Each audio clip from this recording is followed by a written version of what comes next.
రైతులందరికీ ఫిబ్రవరి నెల 24వ తేదీ అలసిన వాణిని ఓరడించే మాటలు చదువుతున్నాను.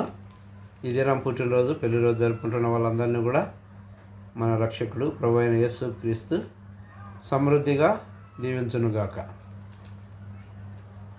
సనుగు కొనకయు బలవంతముగా కాకయు దేవుడు ఉత్సాహముగా ఇచ్చువారిని ప్రేమించును. 2 కొరింథీ పత్రిక 9వ అధ్యాయం 7వ వచనం.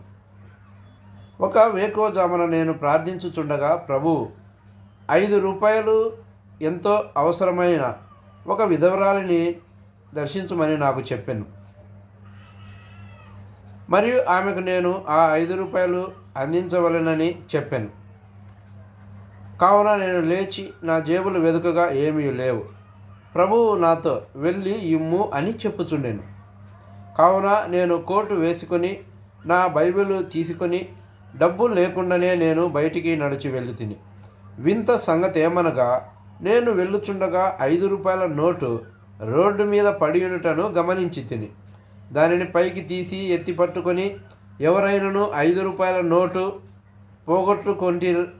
పోగొట్టుకొనిరా అని బిగ్గరగా అడిగి తిని నేను బిగ్గరగా 3 సార్లు ప్రకటించిన పిమ్మట ఏ ఒక్కరును అది మాది అని చెప్పనందువలన నేను ఆ నోటు తీసుకొని విధవరాలి ఇంటికి వెళ్ళి ఆమెకు ఆ డబ్బు ఇచ్చి తిని ఆమె ఏడవనారంభించి ఆ రాత్రి ఆమె భర్త కలలో కనబడి చింతించకము, సహోదరుడు బక్సింగ్ వచ్చి నీకు 5 రూపాయలు ఇచ్చునని చెప్పినని నాకు చెప్పినది.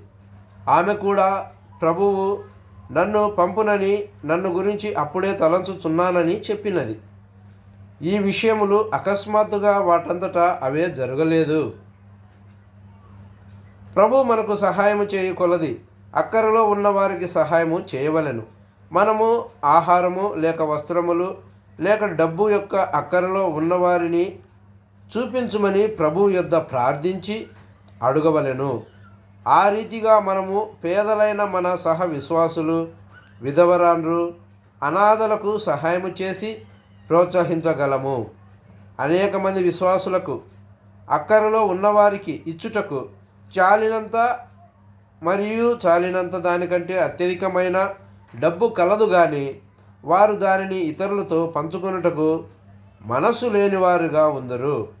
ఈ విధమైన స్వయం కేంద్రీకృతమైన మనస్సు వలన వారి హృదయములు సనుగులు, ద్వేషము, అసూయచే నిండియుండును.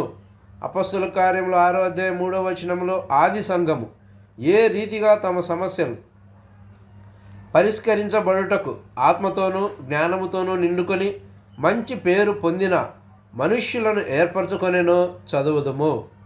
ఈ దినములలో కొందరు అధికారము కొరకు, పదవి కొరకు ఆశపడి పరిచారకులుగా, పెద్దలుగా కావాలనని కోరుటను కనుగొందుము.